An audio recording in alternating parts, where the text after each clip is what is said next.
Assalamu alaikum and a very good morning to you all. I'm Ayesha from Kip School, Lahore, and today I'm here to give my opinion against the motion, Corona is a blessing in disguise. My friend Fadil has put up a very convincing case for COVID as a blessing in disguise. But by sugarcoating the facts, we can't turn a blind eye to the grim reality of COVID-19. March 30th, 2020, the day my world started. We came to school, went home, and learned that schools were closed. Lockdown was imposed. Our parents were worried, but as students, we celebrated because no school, no exams means unlimited leisure. But then the fear started. We learned the number of cases.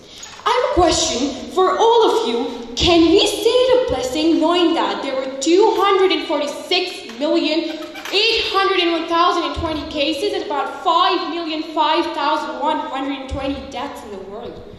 If you consider our country only, there were about 28,439 deaths. These affected just as many groups.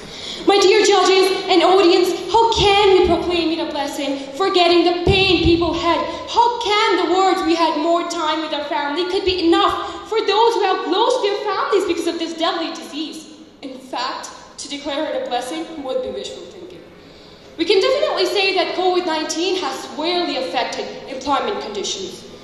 An estimated 20.71 million workers worldwide either lost their jobs or weren't able to work. It even affected our economic growth. It was decreased from 3.3% to 2.8% in 2020 and even worsened further. Moreover, there was severe shortage of medicine and equipment like masks, sanitizers. Even when available, they were sold at inflated black market rates. Instead of fearing God, as my friend says, some used this opportunity shamelessly. My friend also raised the point that pollution was controlled. Wait, don't be so sure about it. Many countries like India, where people burn dead bodies, disposal of dead bodies became a problem. Increase of use of chemicals caused numerous health issues. Well, in my opinion, mental health was the aspect which was the most neglected. And it can't be healed by just saying a single sentence, "It's a blessing." Honorable audience and judges, concluding everything, we certainly can't say COVID is a blessing in disguise. It was a traumatic experience which has impacted our economy, mental and physical health. It was just like someone has closed us in a dark box and we can't get out of it. At best, we can say it was a learning experience, never a blessing. Alas, let's just pray to Allah to protect us from such so-called blessings or rather calamities. Thank you so much everyone for your precious time. Thank you. You talk about the destructive side of COVID-19, and every experience has its own learning, whether it's good or bad. So what are your at least two learnings from this COVID-19 experience? Two learnings against the motion of... I'm talking about your topic that was against it. Yes. You were talking about against the COVID-19. But even after some destructions, you get some learning.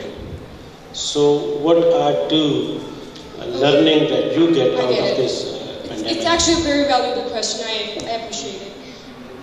If the learning is just this much, very little, and the bad and negative aspects too much, is that a good thing to say that, okay, we had learning with it? Like, if there was online classes, let me just give you an example. If there was online classes, it was a new experience. As everyone says, it was a new experience. But still there were negative aspects. Still students were cheating. They were getting new ways of cheating.